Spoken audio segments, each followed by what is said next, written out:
Hello, Jennifer. Thank you so much for joining me today. So is it Jennifer or Jen? Which do you prefer? My friends call me Jen, but through the business I do get called Jennifer a lot. And if I'm in trouble with my mum. Oh yes, I'm exactly the same. So I'm Victoria for those circumstances too. So thank you so much for joining us. So I'm just hoping to get a bit of an understanding about your business and how you've created such a great brand and business. I was just looking through your Facebook feed, and it's such an exciting thing that's going on for you, it seems, at the moment. So are you able just to describe to the viewers a little bit about your business now? Like, really tell us how amazing it all is. Oh, well, thank you very much. I think definitely in the last 6 months it's been growing a lot because of the customers, and I design for women, for business ladies or career women, and people that just want to.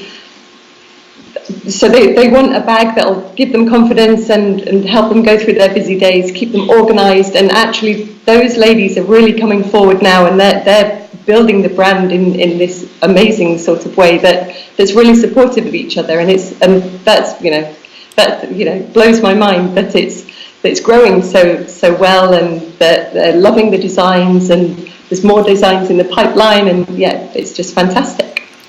Fantastic. So really, so where you are at the minute, then you've got a really loyal following, and they're just helping you build the brand for you. They're helping you. There's a lot of I give a lot of my time to support them, and they're just they're giving that time back and spreading the word, and it's a beautiful thing to actually be able to help people in that way, which is fantastic. So just for those people that haven't come across your gorgeous bags and things, so can you describe your product to everybody as well? So how they're made? My idea to start with was to create a handbag, a work bag that looks more like a handbag, that has the luxury feel and all the qualities of the lovely hardware and really lovely materials. So we work in leather at the moment, but we're working on vegan alternatives as well. Just that quality thing that makes you feel good when you carry it and gives you that confidence. I also wanted to involve a lot of organisation, because I learned through trial and error. I used to carry everything in my bag, and then I thought, oh no, if it's organised, I'm calmer, I know where things are. Handing out a business card at networking, if you know where it is, you can carry on talking, and you can build that rapport with somebody, and that's so much easier than rummaging in the bottom of your bag. So a lot of experiences from my past came together with my love of design and love of really nicely put together materials and objects and pretty packaging and things like that, and it's all just built together, and that's where we are now. Oh, fantastic. Well, yeah, and that's what I sort of wanted to, so if we go back to where, like, before you started then, can you just talk a little bit about, like, what you were doing before, and where that initial, like, I've just got this brilliant idea, and, like, that those first few weeks, maybe, are you able to sort of, because how long ago was that? How long have you been going with it?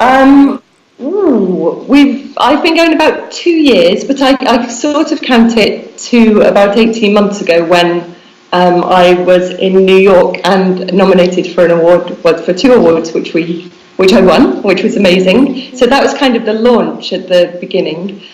But before that, about a year before that, I was running a different business. I would make hair accessories and wedding veils and fascinators for weddings and things like that.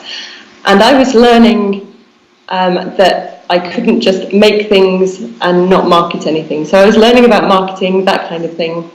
And then as I was learning that, the sales would go down, or, I couldn't make anything anymore. And and it was all getting quite stressful. And I actually got so sick of the business, and I didn't love what I was making anymore. But what I did realise I started to love was the people that I was meeting, and the inspiring women that I was meeting at networking events and at these marketing courses and things like that. And it was one day I was at an event that was to develop your mind rather than your business. And I spoke to a lady called Katie, and she said, "Oh, so what's your dream?" And I said, "Oh, well, one day I'll design handbags, but at the moment I've got to sort this business out." And she's like, "Well, what are you waiting for?" And it was that moment that I thought, well, what am I waiting for? So that seed was planted. I decided to stop what I was doing and start on the handbag journey. And and the rest is history. Yeah. And our model KT bag is actually named after that lady that gave me that first. So her name is Katie. So yeah, I love that. So thank you, Katie. Yeah, and I love how it's just those little snippets, and you can get that inspiration from anywhere, can't you? And it's like a light bulb that goes off, and it's like, yeah, why am I not doing what I want to do? Yeah, and exactly, because a different situation, a different day, somebody could have said that to me, and I would have gone, yeah. You know, I would have been too busy or something. But because I was around all those inspiring people that day as well, and then I was thinking about my dreams for the future, and then seeing the gap between them and realizing that why waste time doing something that you're not loving? And that's why I thought, let's go. Yeah. Let's go and follow the dream. Amazing. So before we get on to sort of from there to where you are now, like one of the things I just wanted to ask you was like how important those inspiring people are, like surrounding yourself. Like do you have you invested in mentors and coaches and masterminds, like things like that? Or, you know, how... Because it's obviously those inspiring women are one of the catalysts to where it all began, but is it continued? Definitely, yes. I've been part of a mastermind group for 2 years. Mm-hmm. Unfortunately, now that we're in Bali, I've had to leave that, and I really, you know, the difference is like, oh no, but they still talk to me, so that's nice. And they're still helping me out. I joined a business accelerator called Entrepreneurial Spark for 6 months as well, which was fabulous. So, you know, the connections and getting to know other people that are in the same sort of situation, and everybody passing information between each other. It just means that you move a lot quicker through problems, because I found that sitting on my own at home, I would get through the problems or the issues. But if you've got a lot of inspiring people, or if you've got someone you can call, then you can go, to them, and they go, right, okay, what's really going wrong? And you get through it a lot quicker. So they're very important. Yeah, that community around you, just and people come out of the woodwork. You don't realise where they're going to come from, and you can be inspired by one person for 6 months and another for this, and then start giving that back as well to people that are asking you for help as well. I think is important. Yeah, no, totally, and I completely follow with that as well. I think for the first chunk of my business, I was on my own, and it's just such a lonely way to go. And you spend so many days like double second guessing yourself, don't you? So definitely, And I've heard great things about the Spark thing that you've done. So it's fabulous, and I think when you are sat on your own, you think you're the only person ever that could have, that breaks down and cries every now and again, because you're just like, I can't see, it's not going to. And then when you speak to somebody else, they go, oh no, I did that too. And you go, oh, that's normal, is it? That's okay then. Yes. And then, and you see these huge businesses that are going really, really well with these strong women running them, and you just think, that didn't happen to them. And you speak to them and they go, that did happen to me. They're just like, that happened. You just, work through it and get your community around you. I love that, and also the fact that we're all the same, aren't we? And I think we do, especially with social media. We're just looking at everyone through the rose-tinted glasses. We're all the same, aren't we? All have the same struggles. So I think when you're feeling down, you automatically might look at Instagram or any other social media, and you think that you're having a bad moment, and then you see 20 good moments from other people that they post. That's just their one good moment, maybe in 3 days. Yeah. But you're going, and you think, I'm definitely a failure. But it's a step away sometimes. Yeah, I can totally relate to that. Yeah, no, thank you.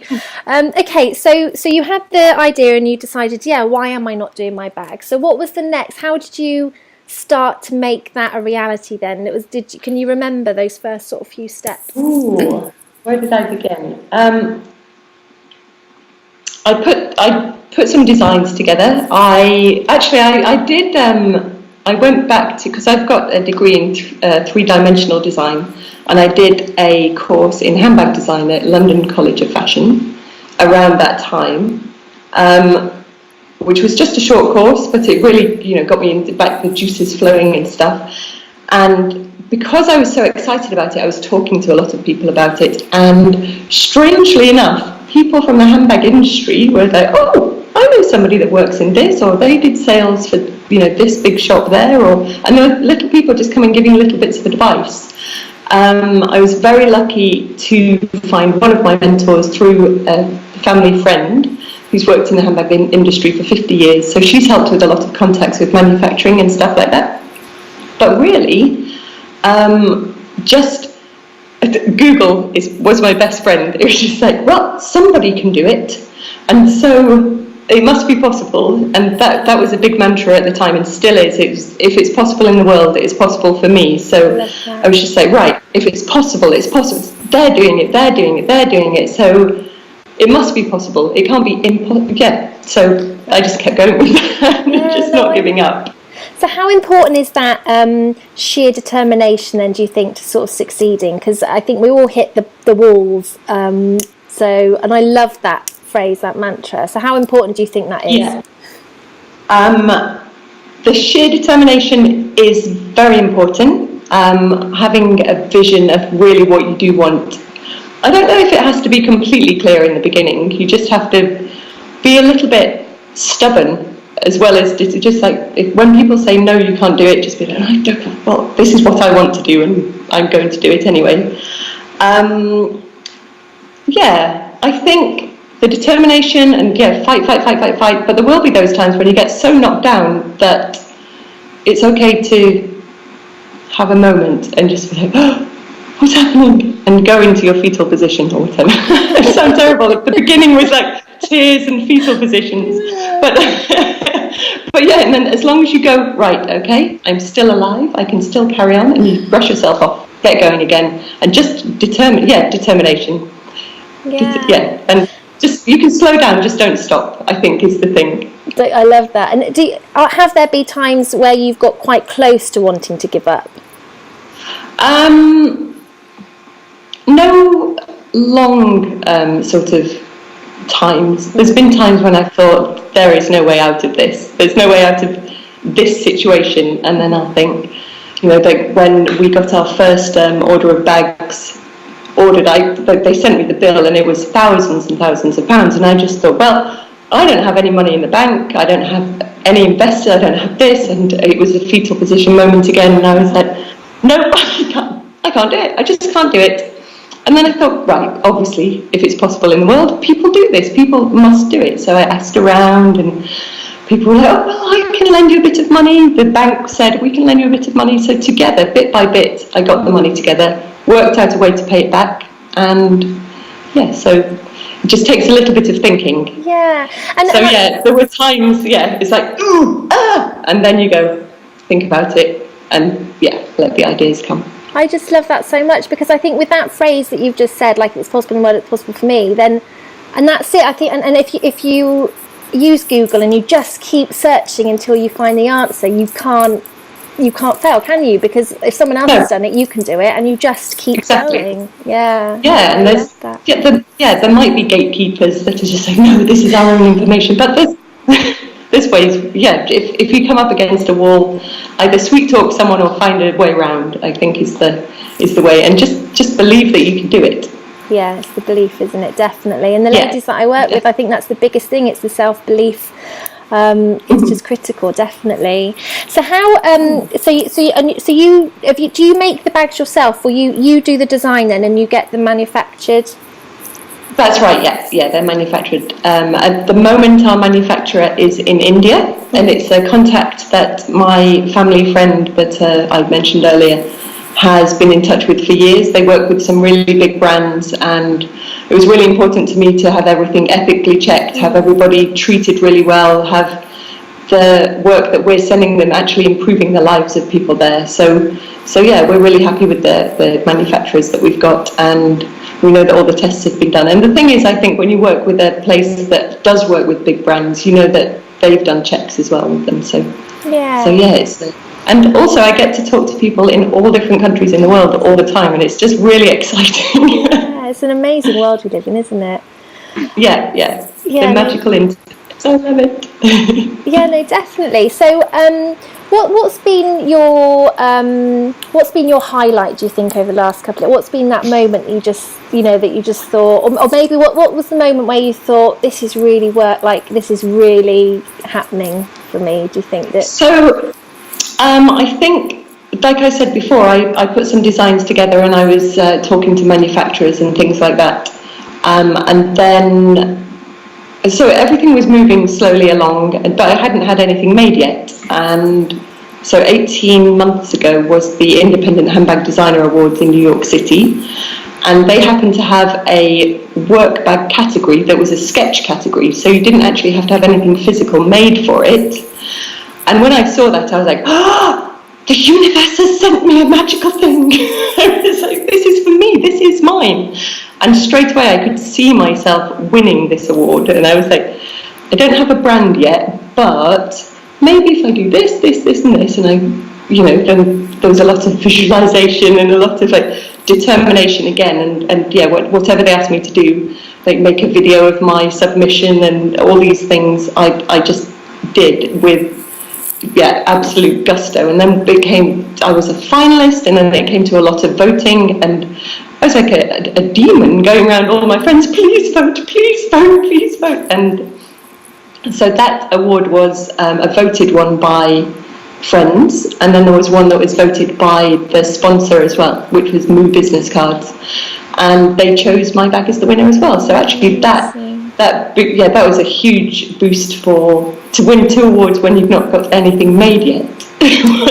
So then we had to go into production really quickly, and that's when I found the lady with the contacts with manufacturing. And so you think when you have to move quickly, you just do, because we'd made sales from just the sketch from the awards, so we have to make the bags really quickly. There's nothing like that hardcore accountability of Exactly, that's some accountability. And because it was based in New York as well, we had orders from the States, from Canada, from Australia, and a lot from the UK as well. So we were just like, people want our stuff already. I say we now. My husband works in the business now as well, so if I refer to we, it's because he's part of it as well. Fantastic.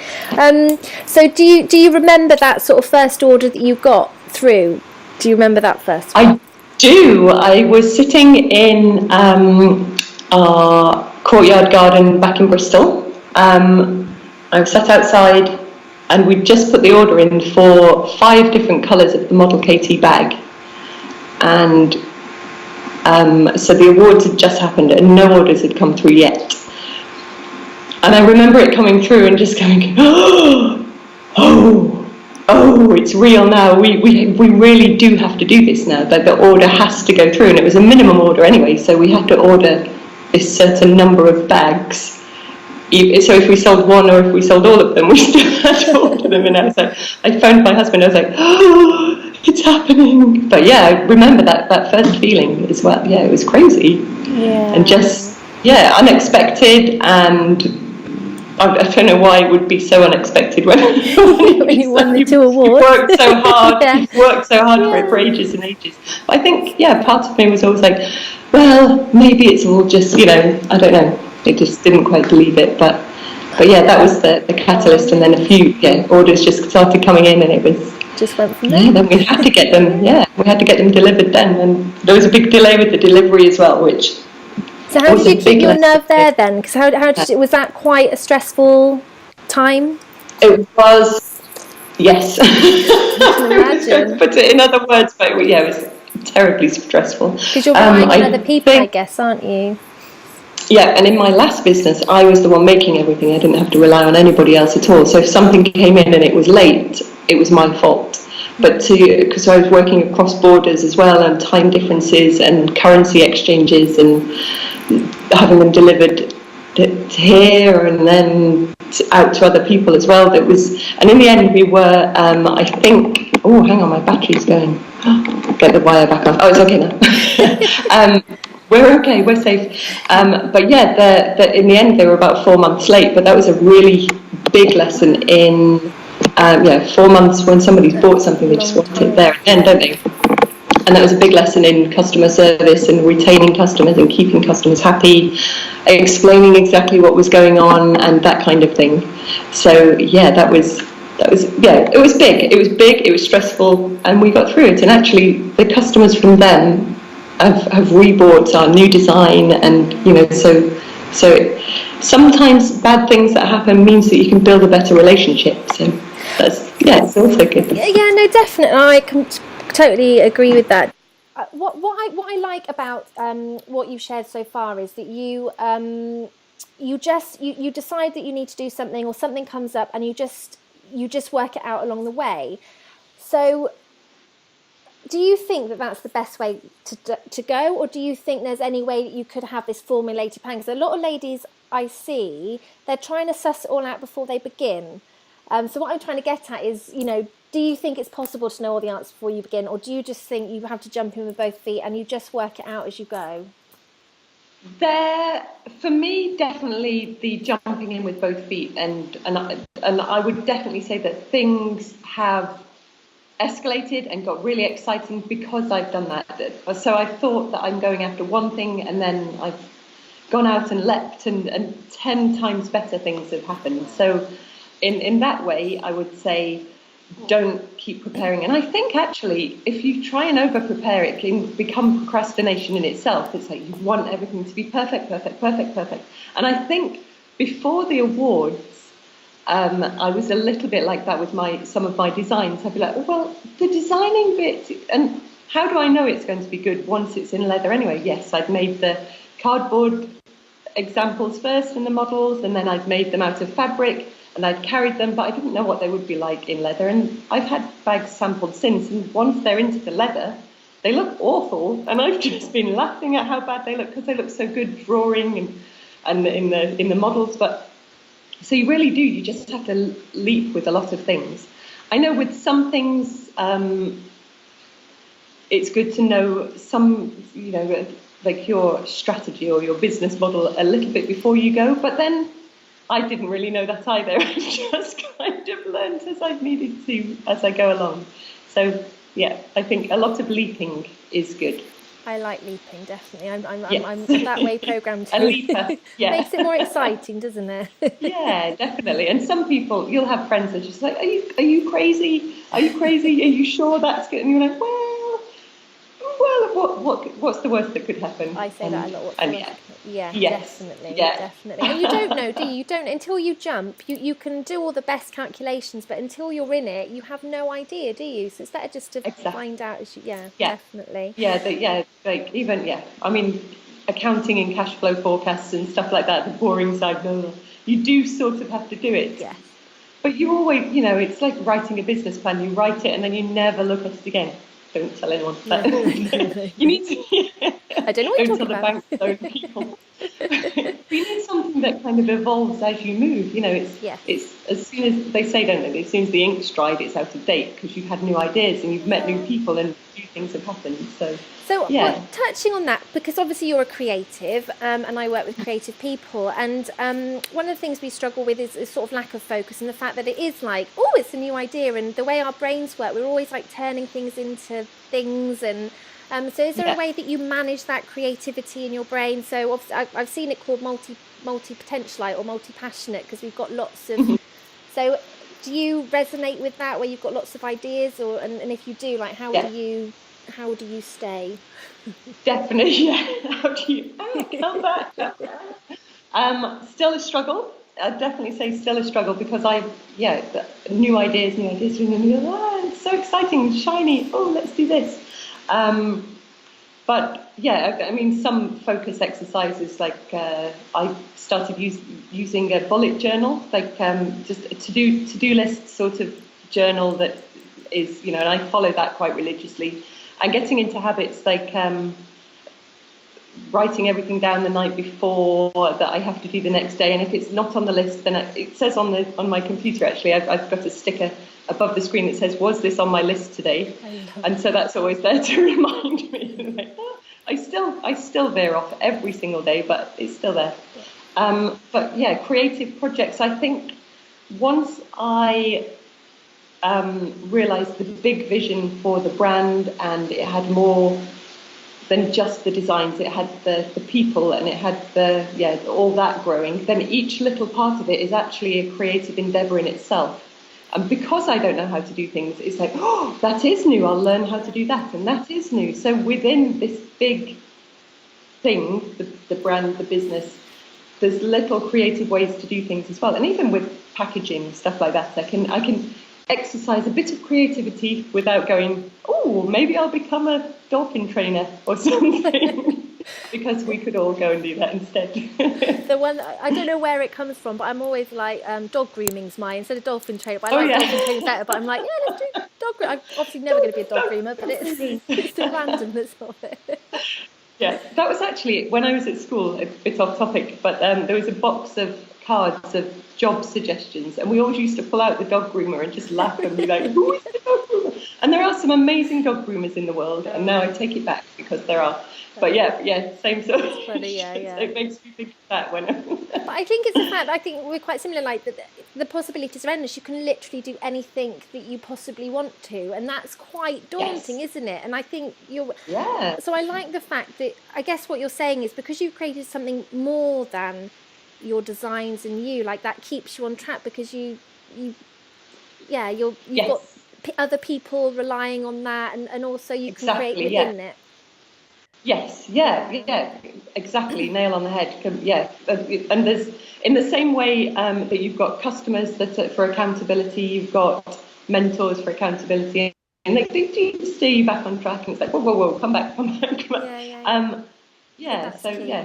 So having a mentor then to pull you back as well, and having those people to say, hang on, that dog grooming company is not quite in line with. Yeah, like that person there is very good at the dog grooming. You've not even done it before. You don't even have a dog. Come back.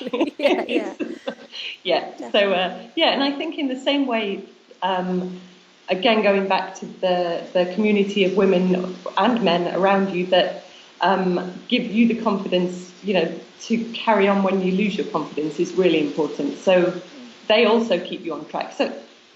Some days I have absolutely no confidence in my ability, but I'll talk to one person even on social media that's liked a picture and they'll say, oh my God, you're doing so amazing. And, little bits, it comes back up and up and up and up. And you go, well, I can't let them down. I can't let them know that I've got no confidence today. So even that keeps me back on track. So.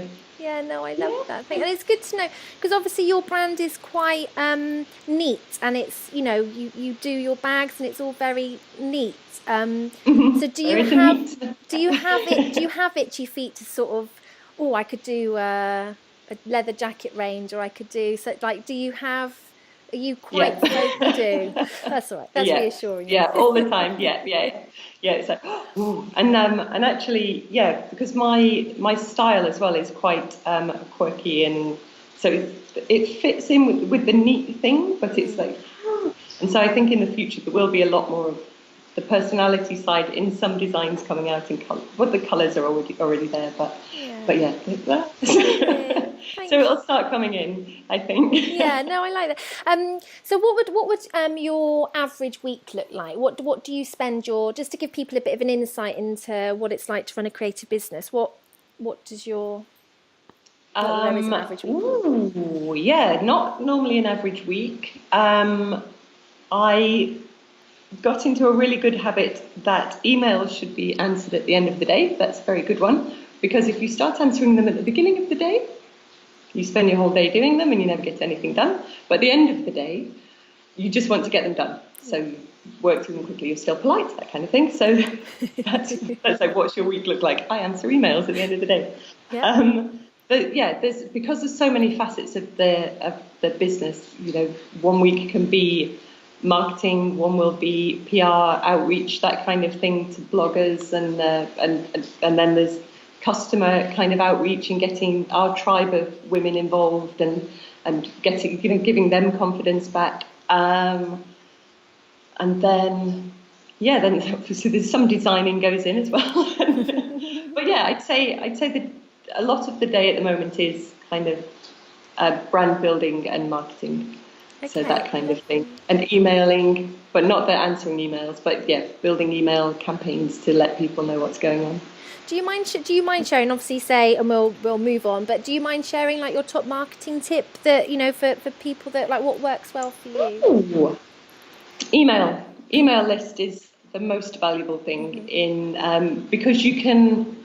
I think I learned it with my last business. It was like build an email list, and those people you'll get unsubscribers all the time because either somebody's not interested in you, so they're not your target market, or they've just got too many emails coming in, and that you can't take offence to unsubscribes. Because I remember at the beginning I was like, oh, what did I do wrong? But yeah, you can really get to know people through it, and yeah, it's worth building constantly and nurturing, and it's like your own little community.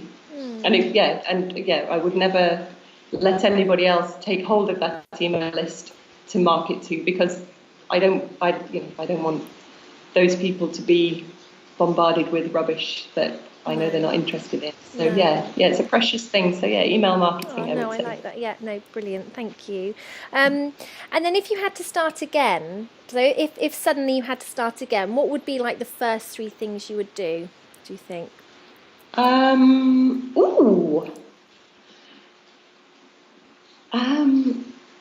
don't know. If I had to start again, I would probably say I'd put more of my personality into what I'm doing straight away. I think it's starting to come through now, but to start with, I was so scared that I would get judged, and there's this and there's this, and this. But actually, you realise that once your personality does come through, people like you a lot more. But then, you have to build confidence as you go, don't Absolutely. you? I would research not spending quite so much so early on. I definitely spent a lot of money early on. But, all of the books say it. I've read so many business books, so many startup books. They're like, don't spend a lot to start with. I was like, well, the bill is there, so I have to do it. And part of that was with the awards, because we did have to do things so quickly, and so we didn't get the best prices we needed to, but it's sorting itself out now, so it's all good. And yeah, I think the third thing would just, similar to the first thing, just have more confidence in my own ability from the beginning, and just trust that actually I know a lot more than I think I do, and I can learn a lot more things more quickly than I think I can with the people helping. So, oh, thank you. I sort of put you on the spot there. With that. That's all right. It's a bit of a challenge. What would I do? Because part of you is just like, I wouldn't want to take away the experiences I've had. But actually, with the knowledge from those experiences, yes, I might not spend quite so much money in the beginning. I know, but yeah. Definitely. So you've mentioned a few times about visualization and things like that. So do you bring that in a lot? Like, are you quite, do you do lots of positive visualizations and any other things like that help you? Yeah. I think, again, going to books, self-development books and things, you can read loads of them. They all come back to your meditation, your visualization, affirmations, those kind of things. And actually, I think I've kind of dipped in and out of them. And over the last month or so, I've started doing, I don't know if you've heard of the Miracle Morning. So you do 10 minutes of each morning. Yeah. And the difference that has made is just, it's like, I just feel better at the beginning of the day. And for ages, even that was hard for me. But then I found if I do my reading first, 10 minutes of reading, I've got a positive idea in my head, and then everything else just flowed a lot easier. So actually, and it's just feeling it, and then when you do feel bad in any other time, I don't know, then you just maybe need a break because you've done all your work, and you just have a little rest. Do you give yourself time? Do you give that's another thing, like people don't I notice people don't give themselves that me time away. Are you quite good at giving yourself that time? I am now, and I wasn't in the beginning. Yeah, definitely. To start with, I was one of the people say, no, I have to go. We're not making any money, so we have to go. And then you realise that actually you're burning out and you're not any use to anyone because you're on half gas already, and you just like, oh. And if you just take a little rest, go and do something nice. And actually, because we're out in Bali at the moment, the middle of the day gets really, really hot. So between 12 and 2, we've realised that actually we just need to stop, because you're on a computer, it's pumping out heat and you're just getting... So yeah, we'll take a couple of hours off. And a massage for an hour is about £7, so... what can you do? It's rude not to, isn't it? Amazing. So just to throw that in, so you're in Bali at the moment, and I love what you said when we first got on. Like, why are you in Bali? Well, yeah. Why are we in Bali? So we were working in Bristol. I've lived in Bristol for the last 5 years, around Bristol. And it was just one day, me and my husband, we were sat at our computers, because he only recently left his work, because he was sort of supporting me earlier on in the business, and he was working as a scaffolder. So now he's in the handbag industry, bless him. He's a scaffolding handbag man. And he's amazing. He just gets hold of stuff. He's like, I will learn this, I will learn it. So he's doing really well. But yeah, we were both at our laptops, and we just said, we've always wanted to travel, and we travelled when we first met, and we were like, well, we've got the next few months, we'll just be on computers, and because it is marketing and there's networking, but there's a lot of online sort of networking. We don't have any buyer meetings coming up, so let's go to Bali for a couple of months. So that's where we are. Yeah. I love it. I think you said, like, why not? Like, yeah, exactly. Why not? And I love that, to create. That's the real freedom model, isn't it? Like, you can just. Yeah. Technology is amazing, although it can let us down at times. It's pretty amazing. Every now and again. It's pretty amazing when it works, isn't it? Yeah. Yeah, definitely. Thank you. So what's the future? Have you got what? Are you able to give us a little insight into what's your what next? Well, interestingly, I just did a little mini. We did a giveaway on our Facebook page to win one of our model KT bags. And we just wanted members of our, the Facebook page and like members of our tribe to put their goals for the year as their entry to the competition. So, and they all asked me what mine were, so I had to put them down. And it's been going on for a week, and it was only today, which was the closing day, that I managed to get them down. But I was like, I will. But yeah, so we've got. I want to get some new designs coming out. I want to launch all of everything that we will have in a vegan version as well, because we get a lot of questions about vegan versions, and I want to do as much research as I can on it being eco-friendly as well as vegan, because we don't want to hurt the earth as well as, you know what I mean? Selling into retail so that our customers can actually try things on before they buy as well is a big thing. And what else did I put? I don't know. But yeah. That sounds brilliant. That sounds pretty exciting. Yeah. And I think it must be for because you must see people like wearing your bags, and because I've been aware of you for a little while, and then my accountant came and she had one of your bags. And I was like, wow, look at that. So it must just, as it grows, you must be like, yeah.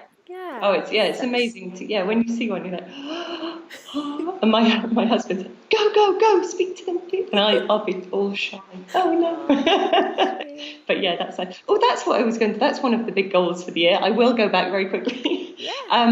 Is to build on the customer base as a supportive tribe of women. So if somebody doesn't have a coach or doesn't have a mentor or a support group around it, at where they are at the time, they can just drop in.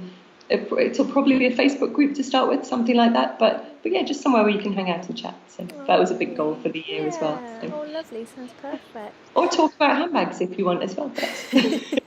Be happy with that too. Exactly. exactly.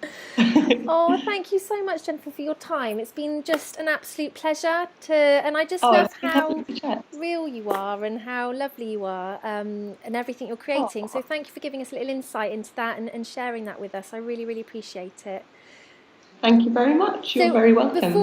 before we like one last thing, if you had one little tip or word of wisdom that you could give to someone that is thinking of following in your footsteps and starting their own creative business, what could you say to them to sort of? Ooh, it would be to find a niche early on. So don't try and do something for many different people. Try and do it for a specific bunch of or group of a bunch of people, a specific group of people. So I absolutely love working women, career women. That so my niche was quite. I wouldn't say easy to find, but once I realised that I'm very passionate about it. So, say you wanted to go into dog grooming, and you really love Alsatians, then you could specialise in Alsatians and be the only Alsatian Love it. groomer. I'm going to write that's my next business. Yeah, no poodles, just Alsatians. But yeah, I would say find something and really market and be there for those people, and they'll. I think the poodle owners will go away and go elsewhere. Yeah, And your Alsatian owners will flock to you. I love it. Oh, well, thank you so much for your time and for being able to sort of come via Bali and share all that inspiration with us. I really, really appreciate it. So thank you. It's lovely, and maybe next time I'll talk to you in the light and I can show you around as well. Oh, yeah, that would be lovely. Have to come and visit. Yes. Oh, anytime. Come for a retreat. Lovely. Oh, well, thank you so much. Lovely to talk to you. Thank Bye-bye. you. Bye. Bye.